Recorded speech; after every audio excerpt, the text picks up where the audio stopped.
24 घंटा भितर समाधान है कोसाण ओडिशा छत्तीसगढ़ सीमा बद स्थानीय प्रशासन को धन्यवाद जणाइले सरपंच और सीमावर्ती अंचलवासी। विगत दिन में देखा मिलता कोसाणा ब्लॉक मध्य ओडिशा छत्तीसगढ़ सीमा बद। कोसाणा ब्लॉक अंतर्गत माझीधनुआ पंचायत जहाँकि ओडिशा और छत्तीसगढ़ सीमार बहु निकटवर्ती रही। माझीधनुआ ग्राम किछि बाट को गले छत्तीसगढ़ सीमा प्रारंभ और माझीधनुआठू छत्तीसगढ़ जावाई जो रास्ता रही से रास्ता उपर उभय ओडिशा और छत्तीसगढ़ सीमावर्ती ग्राम गुड़िक बसवास कर लोके निर्भर करती। उभय पार्श्व यातायात व्यवहार होता रास्ता को कौन कारणवशतः छत्तीसगढ़ प्रशासन आसी जेसीबी मेसीन द्वारा से रास्ता को मझे खोली हेतु ओडिशा और छत्तीसगढ़ सीमा बद आरंभ होता। जार खबर खुद माझीधनुआ सरपंच दयाराम पूजारी विभिन्न गणमाध्यम जरिया मत प्रकाश करते। जार खबर पाइला पर आज स्थानीय तहसिलदार तुलामुदुली, अतिरिक्त तहसिलदार त्रिलोचन नायक, स्थानीय राजस्व अधिकारी सागर खुंटिया, कोसाणा थाना अधिकारी गोपाल कृष्ण अगुपात्र, स्थानीय सरपंच दयाराम पूजारी प्रमुख उक्त रास्ता पाखरे पहुंची छत्तीसगढ़ प्रशासन तरफ खोल रास्ता को ट्राक्टर जगे माटी पकाई चुंटी देखा मिली।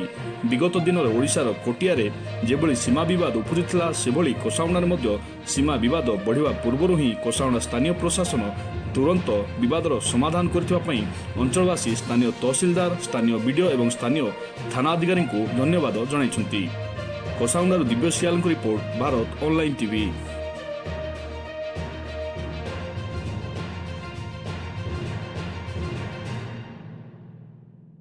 जेहेतु छत्तीसगढ़ ओडिशा यातायात पर सुविधा अच्छी तेणुक रास्ता जिते खोली देते जनसाधारण सुविधा पाए यहाँ मटी आणिक से रास्ता को पतागला जमी परवर्ती केमती न हम से आमर स्थानीय सरपंच आमर पुलिस प्रशासन आमर एडिशनल तहसिलदार आमर रेवेन्यू स्टाफ उपस्थित रे आम सब मटी आणिक रास्ता जो खोली से आम पतिदेलु।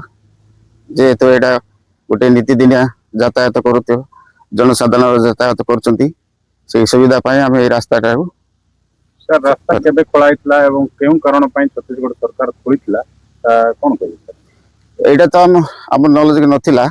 जेहेतु आमर आम 3 दिन पर आम देखलु आसिक देखला पर देखलु जे गात खोली देइछन्ती सेटा प्रशासन छत्तीसगढ़ प्रशासन ना किए खोलछन्ती आम सेटा तो जानिनु सेटा तदंत सापेक्ष। जेहेतु छत्तीसगढ़ प्रशासन सहित जोगाजोग हेइ परछि न नै जोगाजोग है नहीं। जेहेतु जोगाजोग हेले जना पड़ियो जे प्रशासन खोलथिला ना के खोलथिला। वर्तमान माध्यम पंचायत सरपंच अच्छी मोर ना हो दयाराम पूजारी। देखो आमर बकाहाड़ी जीवा रास्ता जोटा कि छत्तीसगढ़ उपर आम सब निर्भर कर आम पंचायत रु 6-7 किलोमीटर भीतर बकाहाटा रही जाइए। से रास्ता को छत्तीसगढ़ प्रशासन खोली देथिला से विषय के नहीं आम ओडिशा प्रशासन को अवगत कराइथिलु।